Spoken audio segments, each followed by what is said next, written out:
Hello and welcome to Planning by Design. In this video, we'll explain when you do and don't need planning permission to build a garage. Building a garage can often be permitted development, meaning planning permission is not required.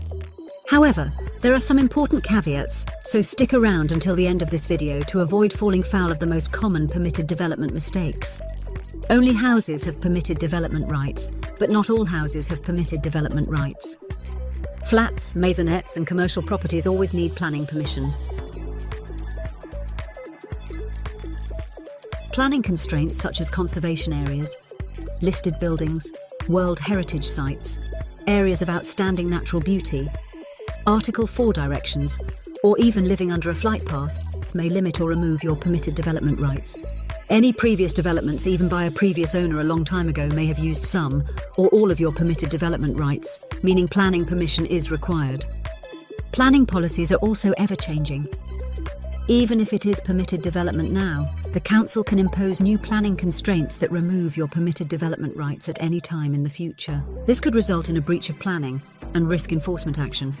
If an enforcement notice is issued and retrospective planning permission is refused, you would need to demolish the garage and restore the property back to its original state.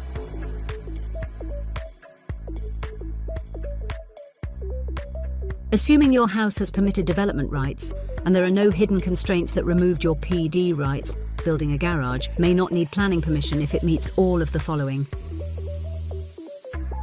The garage does not exceed 4 meters in height if it has a dual-pitched roof, or 3 meters if it has another type of roof. If within 2 meters of a boundary, the height must not exceed 2.5 meters. The garage's floor area does not exceed 30 square meters in total. The garage must be at least 5 meters from the house, otherwise it may be treated as an extension. The garage must not be in front of the principal elevation, which is the front of your house facing the road. The garage must be for domestic use only, not for running a business or living in. However, even if your garage project meets these criteria, you may still need planning permission. For example, if there are hidden planning constraints or your permitted development rights have been used up by previous developments. It is important to note that 20% of our planning applications are retrospective, and 99% of these were sure they didn't need planning permission but got it wrong. With this in mind, it's best to check with your local planning authority or a chartered town planner before commencing work to limit your risk and expense. To find out if you need planning permission, you have two options.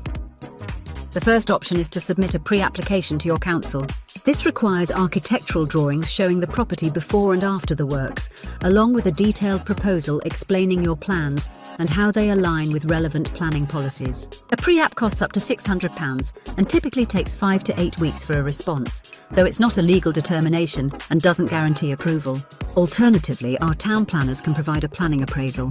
We check the same planning policies, planning history, and planning constraints as the council, but without the need for architectural drawings or a detailed proposal.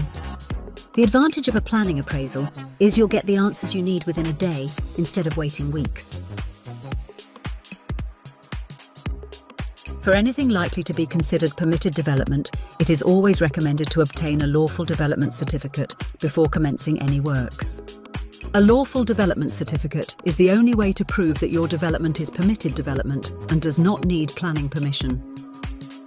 It is also often required when selling or remortgaging your property to prove to buyers or lenders that all modifications are lawful.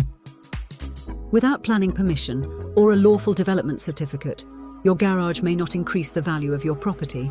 By securing a lawful development certificate, you're investing in both the future security and potential value of your property. If you're considering building a garage and would like any help or advice, contact us for a free no-obligation consultation at www.planning-by-design.co.uk. Thanks for watching. We hope this video on when you do and don't need planning permission to build a garage has been enlightening for you. If you found this video helpful, don't forget to give it a thumbs up, subscribe to our channel for more insightful content, and hit that notification bell to stay updated on our upcoming videos. We value your thoughts and questions, so feel free to share them in the comments below. Your feedback drives us to create more content tailored to your needs. Thanks for watching, and until next time, happy developing.